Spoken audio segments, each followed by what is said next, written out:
Hi friends, welcome to our home science classes. आपको पता है हम प्रसार शिक्षा की थ्योरी डिस्कस कर रहे हैं। आज हम इसमें बात करेंगे मूल्यांकन पर कि ये मूल्यांकन क्या होता है। चलिए देखते हैं कि प्रसार कार्य एवं शिक्षण में मूल्यांकन का व्यापक अर्थ एवं महत्व होता है। प्रसार कार्य अधिकांशतः जनता के पैसों से सरकारी या गैर सरकारी संगठनों के सहयोग से संपन्न होता है। किसी एक व्यक्ति से तो कार्य किया नहीं जाता है। या जो प्रसार कार्य होता है ये जनता के पैसों तथा जो सरकारी या गैर सरकारी सहयोग से ही संपन्न हो पाता है। इसलिए ज़रूरी है कि जो भी कार्यक्रम जनता के हित में किए जा रहे हैं, उनसे ग्रामीणों का उत्थान हुआ है या नहीं, उनका उत्थान या कार्यक्रम जो सही दिशा में चल रहा है कि नहीं चल रहा है, जो निर्धारित उद्देश्य है उसकी प्राप्ति हो रही है कि नहीं हो रही है, लक्ष्य की प्राप्ति कहाँ तक हुई है, कहाँ तक नहीं हुई, भविष्य में कहाँ तक इसका उपयोग किया जा सकता है, लोगों की मनोवृत्ति, कार्य व्यवहार, कार्यकुशलता, अभिवृत्ति में इन सब में किस सीमा तक परिवर्तन हुआ है। कार्यक्रम चलाए जाने में जो पैसे व्यय होने थे उसका सही उपयोग हुआ या नहीं उपयोग हुआ, लोग इससे लाभान्वित हुए या नहीं हुए, कितने लोग लाभान्वित हुए हैं, कितने लोग वंचित रह गए हैं, इन सब का पता कैसे चलता है। इन सब का पता चलता है हमें मूल्यांकन से। किससे? मूल्यांकन से। तो देखते हैं जेके मैथ्यू क्या कह रहे हैं। पूर्व निर्धारित समय में संपन्न विकासोन्मुख कार्यक्रम के पूर्व या बाद की परिस्थिति का तुलनात्मक अध्ययन क्या कहलाता है? मूल्यांकन कहलाता है। मतलब जो कार्यक्रम विकास के लिए किया गया है उसके पहले का मूल्यांकन और बाद का मूल्यांकन क्या कहलाता है? तुलनात्मक अध्ययन ही क्या कहलाता है? मूल्यांकन। कि मतलब जो कार्यक्रम से पहले क्या था और कार्यक्रम के बाद क्या है, कुछ सुधार हुआ है या नहीं। अगर सुधार हुआ है तो अच्छी बात है, हमारा कार्यक्रम सफल हुआ है। अब एक है क्लाइनबर्गर, इन्होंने कहा है कि मूल्यांकन वह प्रसार है जिसके द्वारा यह जाना जाता है कि कार्यक्रम चलाए जाने तथा कार्यक्रम समाप्ति होने के बाद कौन कौन से परिवर्तन हुए हैं तथा इसके परिवर्तन का श्रेय कार्यक्रम को कहाँ तक जाता है, कहाँ तक दिया जा सकता है। मतलब कि अगर कुछ ज़्यादा सुधार नहीं हुआ है तो हम क्या कहेंगे कि कोई कार्यक्रम कुछ खास नहीं था।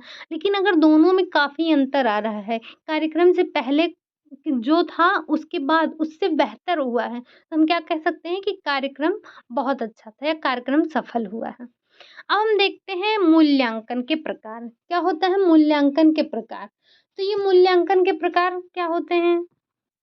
तो प्रसार कार्य का मुख्य उद्देश्य क्या होता है? सामाजिक तथा आर्थिक उन्नति करना। क्या होता है? आर्थिक और सामाजिक उन्नति करना। विकास की प्रगति को जानने के लिए मूल्यांकन तो अति आवश्यक है। बिना मूल्यांकन के आप विकास और विनाश कुछ भी नहीं जान सकते हैं। अगर आप किसी कार्यक्रम में सफल हुए हैं या असफल हुए हैं तो आपको मूल्यांकन करना ज़रूरी होता है कि आपकी सफलता की क्या वजह थी, असफलता की क्या वजह थी। तो जिससे यह पता चल जाता है कि कार्यक्रम चलाए गए हैं वे कितना लाभकारी हैं या कितना लाभ पहुँचाए हैं। इसमें मूल्यांकन कितने प्रकार का होता है ये देखते हैं। मूल्यांकन कितने प्रकार का होता है आगे देखते हैं। तो पहला हो जाता है हमारा दिन प्रतिदिन का मूल्यांकन। क्या होता है? दिन प्रतिदिन का मूल्यांकन। अब दिन प्रतिदिन का मूल्यांकन हम कैसे कर सकते हैं? जैसे दैनिक जीवन में हम रोज़-रोज़ कुछ न कुछ नए काम करते हैं, कुछ पुराने काम करते हैं, तो हम रोज़ क्रियाकलाप करते हैं, जो घटनाएँ होती हैं, ये पूर्णतः जो भी कार्य किए जाते हैं, ये क्या होते हैं? ये व्यक्तिगत होते हैं। कैसे होते हैं? व्यक्तिगत होते हैं। जैसे जैसे हम देखते हैं कि आज घर की सफाई हुई है कि नहीं हुई है, जिसको जो कार्य सौंपा गया था, जिस व्यक्ति को उसने अपना कार्य किया है या नहीं किया है, सभी सामान अपने स्थान पर हैं या बिखरे पड़े हैं। जो हमने व्यंजन बनाए थे वो सबको परोसे गए, वो सही ढंग से परोसे गए या नहीं परोसे गए। तो इन सब का मूल्यांकन करना क्या होता है? वो होता है दिन प्रतिदिन का मूल्यांकन। अब स्वमूल्यांकन क्या होता है? स्वमूल्यांकन हो जाता है कि अपना मूल्यांकन। स्वमूल्यांकन मतलब अपना मूल्यांकन। जैसे जब कोई गृहिणी या कर्मचारी या प्रसार कार्य करता है या शिक्षक, प्रबंधक कोई भी हुआ, जब वो खुद से प्रश्न पूछता है कि हमने अपना कार्य पूरी ईमानदारी से किया कि नहीं, ठीक प्रसार से किया कि नहीं, निस्वार्थ भाव से किया कि नहीं, हमारा व्यवहार अपने कर्मचारियों से या जिससे भी होना चाहिए, जिससे भी आप बात करते हैं उससे अच्छा था या नहीं था। ये सब आप सवाल आप खुद से पूछते हैं। तो क्या होता है वो स्वमूल्यांकन होता है। अगला आ जाता है हमारा अपनी कार्यशैली का मूल्यांकन। अपनी कार्यशैली का मूल्यांकन क्या होता है? जब कोई व्यक्ति अपना मूल्यांकन करता है तो धीरे-धीरे उसमें अच्छे गुणों का विकास होता है और जो उसके अंदर बुराइयाँ थी, उसका विनाश हो जाता है। वह हर कार्य को समय पर संपन्न कर लेता है, योजनाबद्ध तरीके से करता है और उसकी कार्यकुशलता, दक्षता, कौशल इन सब में क्या हो जाती है, वृद्धि हो जाती है। तो ये क्या हो जाता है हमारा अपनी कार्यशैली का मूल्यांकन हो जाता है। अगला हो जाता है आंतरिक मूल्यांकन। आंतरिक मूल्यांकन मतलब क्या हुआ? जैसे किसी एजेंसी या संस्था द्वारा जो कार्यक्रम चलाए जाते हैं, उसका मूल्यांकन यदि उन्हीं के संस्थाओं द्वारा किया जाता है, तो उसे क्या कहते हैं? आंतरिक मूल्यांकन। और बाह्य मूल्यांकन क्या होता है? जब कार्यस्थल क्षेत्र से बाहर तब किसी मतलब जब किसी कार्यस्थल क्षेत्र से बाहर हैं, तब किसी व्यक्ति, समिति या संस्था द्वारा जो मूल्यांकन किया जाता है, वो क्या होता है? वो बाह्य मूल्यांकन हो जाता है। विकासकालिक मूल्यांकन और समाहारिक मूल्यांकन क्या होता है? विकासकालिक मतलब विकास काल में, जैसे जब आप विकास कार्य कर रहे हैं, उस बीच-बीच में जब आप मूल्यांकन कर रहे हैं, तो क्या हो जा रहा है आपका? विकासकालिक मूल्यांकन। और जब आप समाहारिक क्या होता है? समाहारिक मूल्यांकन वो होता है कि जब कार्य के समाप्ति के बाद आप मूल्यांकन करते हैं तो वो आपका क्या हो जाता है? समाहारिक मूल्यांकन हो जाता है। अगला है वैज्ञानिक मूल्यांकन। वैज्ञानिक मूल्यांकन क्या होता है? यह आपका एक बहुत ही विश्वसनीय होता है। इसमें इस मूल्यांकन का उद्देश्य होता है मतलब यह एक उद्देश्यपूर्ण, तथ्यपूर्ण और विश्लेषणात्मक ढंग से निष्पक्ष भाव से किया जाता है। इसमें कोई पक्षपात नहीं होता है। इसमें तकनीकों का प्रयोग करके मूल्यांकन किया जाता है। अगला है प्रसार कार्य संबंधी मूल्यांकन। वो क्या होता है? एक होता है कार्यक्रमांतर्गत मूल्यांकन। मतलब जब कार्यक्रम चल रहा है, तब आप उसके बीच में मूल्यांकन कर रहे हैं, तो वो कौन-सा मूल्यांकन हो जाता है आपका? कार्यक्रमांतर्गत मूल्यांकन हो जाता है। और दूसरा क्या है? कार्यक्रमोत्तर मूल्यांकन। मतलब कार्यक्रम समाप्ति के बाद जो मूल्यांकन हो रहा है, वो क्या है हमारा? वो है हमारा कार्यक्रमोत्तर मूल्यांकन हो जाता है। तो ये हमारा मूल्यांकन कौन-कौन सा है? हमारा मूल्यांकन है दिन-प्रतिदिन का मूल्यांकन, स्वमूल्यांकन, अपनी कार्यशैली का मूल्यांकन, आंतरिक मूल्यांकन, बाह्य मूल्यांकन, विकासकालिक एवं समाहारिक मूल्यांकन, वैज्ञानिक मूल्यांकन, प्रसार कार्य संबंधी मूल्यांकन, बस यही 8 मूल्यांकन हैं। अब हम चलते हैं, आगे बढ़ते हैं और नज़र डालते हैं किस पे? मूल्यांकन के चरणों पर। तो मूल्यांकन के कौन-कौन से चरण हैं? अब चरण है तो निश्चित है कि आपको इसको क्रम से याद रखना है। जब भी आपको चरण बताया जाएगा तो आपको एक क्रम से चलना है। तो इसमें क्या आ जाता है? सबसे पहले आ जाता है उद्देश्यों का निर्धारण। मतलब कि आपके मूल्यांकन का चरण क्या है? उद्देश्य, ये सबसे महत्वपूर्ण चरण है आपका और पहला पहला महत्वपूर्ण चरण है। मतलब प्रसार कार्यक्रम को ध्यान में रखते हुए मूल्यांकन के उद्देश्य निर्धारित करने चाहिए। जैसे कृषि या पशुपालन संबंधी कार्यक्रम जो भी होते हैं, वह छिमाही, तिमाही, दोमाही या वार्षिक, द्विवार्षिक, त्रिवार्षिक, इससे भी अधिक समय के लिए किए जाते हैं। तो तो कार्यक्रम के मूल्यांकन के लिए मुख्य उद्देश्य का निर्धारण करना चाहिए। इसी प्रकार से जो शिक्षण कार्यक्रमों के उद्देश्य भी शिक्षण सत्र के अनुसार निर्धारित किए जाते हैं। जब उद्देश्य का निर्धारण कम समय के लिए किया जाता है तो उसे अल्पकालिक उद्देश्य कहते हैं। और जब जब उद्देश्यों का निर्धारण लंबे समय के लिए किया जाता है तो उसे क्या कहते हैं? उसे कहते हैं दीर्घकालिक मूल्यांकन। अगला है हमारा उद्देश्यों को स्पष्ट करना। मतलब आप कोई भी कार्य कर रहे हो, आपका उद्देश्य स्पष्ट होना चाहिए। तो जब मुख्य उद्देश्यों का निर्धारण हो जाता है, तब उन उद्देश्यों को और भी अधिक स्पष्ट किया जाता है तथा विशिष्ट बनाया जाता है। दूसरे शब्दों में हम इसको और सरल भाषा में क्या कह सकते हैं? इसे उद्देश्यों की व्याख्या करना भी कहते हैं। किसे? उद्देश्यों को स्पष्ट करना या उद्देश्यों का मतलब विशिष्ट बनाना या अधिक विशिष्ट बनाना, ये क्या हो जाता है कि उद्देश्यों का व्याख्यान करना हो जाता है। अगला क्या हो जाता है? संकेतों की पहचान करना। संकेतों की पहचान करना का क्या मतलब है? जैसे प्रसार कार्यक्रम चलाने का उद्देश्य क्या होता है? प्रसार कार्यक्रम चलाने का उद्देश्य ही होता है कि हम लोगों के जीवन स्तर को ऊँचा उठा सकें, उनके जीवन स्तर में सुधार ला सकें, उनके ज्ञान, कौशल, अभिवृत्ति, व्यवहार, मनोवृत्ति इन सब में परिवर्तन ला सकते हैं।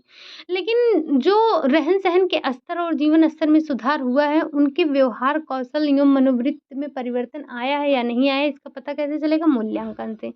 तो संकेतों को पहचानना मतलब क्या? कि जब आप कोई कार्यक्रम चला रहे हैं, तो आप देखें, पहले मूल्यांकन करें। कार्यक्रम चलाने से पहले उनके व्यवहार, ज्ञान, कौशल, अभिवृत्ति में क्या परिवर्तन था? मतलब क्या उनकी कौशल, उनकी अभिवृत्ति क्या थी? और जब कार्यक्रम समाप्त हो गया, तो उनमें क्या परिवर्तन आया है? आपको इस चीज़ को याद रखना है।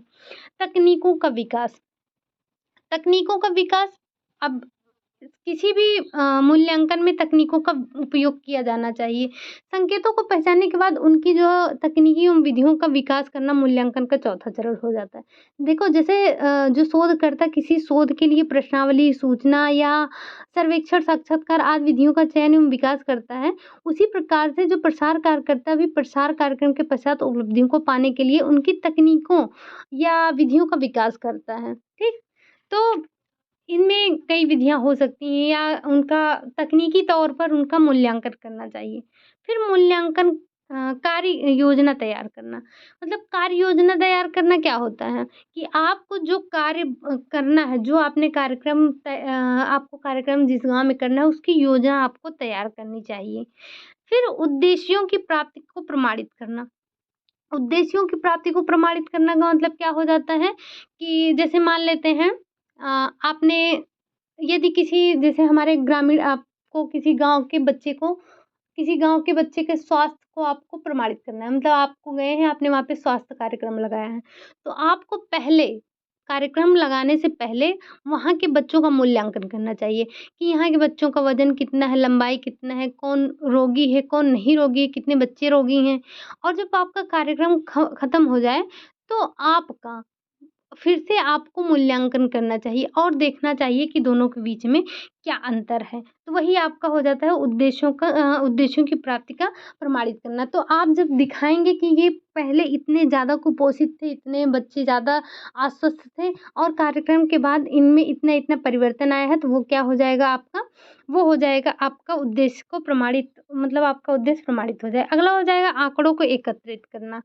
तो प्रसार कार्यक्रम के उद्देश्यों को ध्यान में रखते हुए आंकड़े एकत्रित करना चाहिए। आंकड़ों को एकत्रित करने के लिए दर्श मतलब सैंपल का चयन सावधानीपूर्वक करना चाहिए। जैसे सैंपल का सामान्य अर्थ क्या हो जाता है? संपूर्ण समूह में से कुछ को ही चयन करना जिससे संपूर्ण समूह का ज्ञात हो सकता है। जैसे आपको बहुत पहले ही बताया गया होगा जब हम चावल रखते हैं पकने के लिए, आजकल तो कुकर में बनता है, लेकिन पहले क्या होता था कि तपेले में बनता था। तो जब उसमें चावल बनता था तो क्या हम एक-एक चावल को दबा-दबा के देखते थे कि चावल पक गया है कि नहीं पका है? हम उसको एक-एक को नहीं दबा के देखते थे, बस 1-2 दबा लेते थे और देख लेते हैं हाँ, चावल पक गया है। या कि हम मान लीजिए हम जब पहले स्कूल में पढ़ते थे, तो बाहर से कोई व्यक्ति आता था, तो वो क्या सभी बच्चों से प्रश्न पूछता था? नहीं, कक्षा के 2-4 बच्चे ऐसे होते थे, जिनसे वो प्रश्न पूछता था और समझ जाता था कि इस क्लास में कैसे बच्चे रहते हैं। अगला आ जाता है हमारा आंकड़ों का वर्गीकरण। आंकड़ों का वर्गीकरण एकत्रित आंकड़ों को सही प्रकार से उनके प्रकार को ध्यान में रखते हुए क्रमबद्ध तरीके से वर्गीकृत करना चाहिए। इससे आंकड़ों को विश्लेषण एवं व्याख्या में सहायता मिलती है। जो भी आपको आंकड़े मिले हैं उनको क्रमबद्ध तरीके से रखना चाहिए जिससे उनके वर्गीकरण में या व्याख्या में सहायता मिलती है। इसके लिए मुख्य रूप से संकेतीकरण या मतलब तथा सारणीकरण का प्रयोग करना चाहिए। संकेतीकरण अंकों या मतलब वर्गों के आधार पर किया जाता है। तो आप भी कोई चीज़ अगर जैसे आपको बताना है तो आप उसको क्रम में कर लीजिए। तो वो क्या होगा आपका जो है वर्गीकरण आसान हो जाएगा। फिर आँकड़ों का वर्गीकरण एवं विश्लेषण। विश्लेषण क्या होता है जब आँकड़े वर्गीकृत कर लिए जाएँ तो उनका विश्लेषण कंप्यूटर द्वारा किया जा सकता है या कंप्यूटर से विश्लेषण आसानी से हो जाता है। जबकि हाथों से करने में काफ़ी समय लगता है और व्याख्या की जाती है कि जो कार्यक्रम ग्रामीण विकास के लिए चलाए गए हैं तथा उद्देश्य का निर्धारण हुआ है उनकी पूर्ति हुई है या नहीं हुई है। तो इन सब की जानकारी हो जाती है। ठीक? तो ये थे हमारे क्या थे मूल्यांकन के चरण। मूल्यांकन के कितने चरण हैं? 9 चरण हैं। क्या है पहला? उद्देश्य का निर्धारण करेंगे सबसे पहले, फिर उद्देश्यों को स्पष्ट करेंगे। सबसे पहले उद्देश्य का निर्धारण करेंगे, फिर उद्देश्यों को स्पष्ट करेंगे, फिर संकेतों की पहचान करेंगे, फिर तकनीकों का विकास करना, कार्यक्रम योजना को तैयार करना, फिर कार्यक्रम योजना को तैयार करने के बाद क्या होगा उद्देश्य की प्राप्ति को प्रमाणित करना होगा, फिर आंकड़ों को एकत्रित करना होगा, जो आपने प्रमाणित किया है उनमें से कुछ आंकड़ों को एकत्रित करके आंकड़ों का वर्गीकरण करेंगे और उनका विश्लेषण करेंगे। ठीक? चलिए अब देखते हैं आगे क्या आ जाता है हमारा। आगे आ जाता है मूल्यांकन की आवश्यकता। अब हम देख लेते हैं मूल्यांकन की आवश्यकता क्या है, कि हमें मूल्यांकन में प्रसार कार्य में मूल्यांकन की आवश्यकता क्यों है? तो क्या हो जाता है हमारा, ये रहा। तो मूल्यांकन की आवश्यकता कार्यक्रम नियोजन में मूल्यांकन की आवश्यकता निम्नलिखित है। तो कौन-कौन सी आवश्यकताएँ हो जाती हैं? पहला तो हो जाता है कार्यक्रम में सुधार हेतु। जब हम मूल्यांकन करेंगे तभी तो हमें पता चलेगा कि हमारे कार्यक्रम में क्या मतलब क्या कमियाँ रह गई हैं। तो उससे क्या होगा, जब हमें अपनी कमियों को पता चलेगा तो हम उसमें सुधार करेंगे। जब हम सुधार करेंगे तभी तो अगली बार असफलता से बच सकेंगे। जैसे क्या होगा, जैसे आपने पिछली बार टीजीटी, पीजीटी का पेपर दिया था, आप सफल नहीं हुए, तो आपने क्या देखा? आपने देखा कि हमने पिछली साल तो पढ़ाई की थी, लेकिन हमने जो-जो पढ़ना था वो पढ़ा ही नहीं। सिर्फ़ हम बुक पढ़ते गए और हमें समझ में ही नहीं आया कि इसमें इम्पोर्टेंट क्या है। तो हमने उसको पढ़ा ही नहीं और हम क्या हो गए, हम फ़ेल हो गए। तो लेकिन जब इस बार आप देखेंगे कि नहीं, हमने मेन-मेन पॉइंट छोड़ दिया था, तो आप वो मेन-मेन पॉइंट भी पढ़ेंगे। तो क्या होगा, इससे इससे कार्यक्रम में सुधार होता है। तो यही मूल्यांकन का अर्थ क्या हो जाता है कि कार्यक्रम में सुधार किया जाता है। अगला हो जाता है कार्यक्रम संपूर्णता। मतलब जब आप कार्यक्रम में सुधार कर लेते हैं तो वैसे ही आपका कार्यक्रम जो होता है वो संपूर्ण हो जाता है। जनता के समक्ष रिपोर्ट करने में, मतलब जो भी अगर मूल्यांकन किए हैं आप, जो है उसको जनता के समक्ष आसानी से रख सकते हैं। जैसे आपने अगर कोई कार्यक्रम नियोजन से पहले किया था, तो उसमें उतना, मतलब वो कार्यक्रम नियोजन से पहले जो मूल्यांकन किया था वहाँ पे लोग उतने उतने उनका जीवन स्तर ऊँचा नहीं उठा था। लेकिन जब मूल्यांकन किया आपने और गाँव वालों को दिखाया कि कार्यक्रम के बाद क्या मूल्यांकन किया है जो हमने, उसके बाद क्या परिवर्तन आया है, तो वो जनता के सामने रखने में आपको ज़्यादा आसानी होती है। सूचना प्रसारण में जो भी सूचनाएँ हैं वो आपको प्रसारण करने में ज़्यादा आसानी होती है। व्यावसायिक वृद्धि, आपकी व्यावसायिक वृद्धि करने में क्या होती है, मूल्यांकन की अति आवश्यकता होती है। और व्यवसाय की सुरक्षा कैसे? मतलब व्यवसायिक वृद्धि कैसी होगी? जैसे मूल्यांकन में हमने देखा, पिछली बार हमने जो हमने इससे पहले मूल्यांकन किया था उसमें हमें क्या-क्या घाटा हुआ था और क्यों हुआ था। तो हम अगली बार उसको सुधार लेंगे तो हमारे व्यवसाय में वृद्धि हो जाएगी और हमारा इससे व्यवसाय भी सुरक्षित रहेगा। प्रभावशाली कार्यकुशलता, अगर हमने मूल्यांकन किया है तो हमारी कार्यकुशलता भी प्रभावित होगी। प्रसार शिक्षण विधियों के परीक्षण में, मतलब इससे जो जब हम मूल्यांकन करेंगे तो हम देखेंगे कि हमने जो पिछली बार प्रसार शिक्षण विधियों का प्रयोग किया था उससे लोगों को अधिक लाभ नहीं हुआ है। तो इस विधि का प्रयोग मतलब हमें नहीं करनी चाहिए, हम दूसरी विधि का प्रयोग कर लेंगे। तो इससे उनका जीवन स्तर भी ऊँचा उठ जाएगा, हमें अपनी शिक्षण विधियों का भी पता चल जाएगा कि हमें इस विधि से यहाँ पे सिखाना नहीं है। अगला है कार्यक्रम की विषय निष्ठता, मतलब कि कार्यक्रम की विषय निष्ठता का आपको पता चल जाएगा। तो क्या-क्या है, इसकी मूल्यांकन की आवश्यकता क्यों है? तो कार्यक्रम में सुधार के लिए, कार्यक्रम संपूर्णता के लिए, जनता के समक्ष रिपोर्ट प्रस्तुत करने के लिए, सूचना प्रसारण के लिए, व्यावसायिक वृद्धि के लिए, व्यवसाय की सुरक्षा के लिए, प्रभावशाली कार्यकुशलता के लिए, प्रसार शिक्षण विधियों के परीक्षण के लिए, कार्यक्रम की विषय निष्ठता के लिए। तो हमें इन सब के लिए मूल्यांकन की आवश्यकता है। आप जानते हैं मूल्यांकन कितना ज़रूरी है और यहाँ से क्वेश्चन भी बनता है। तो ये था हमारा मूल्यांकन का टॉपिक। तो आज के लिए हम इतना ही रखते हैं। अगर वीडियो अच्छा लगा हो तो लाइक कीजिएगा, कमेंट करना मत भूलिएगा, चैनल को ज़रूर सब्सक्राइब कीजिएगा। मिलते हैं नेक्स्ट वीडियो में, तब तक के लिए बाय बाय, टेक केयर।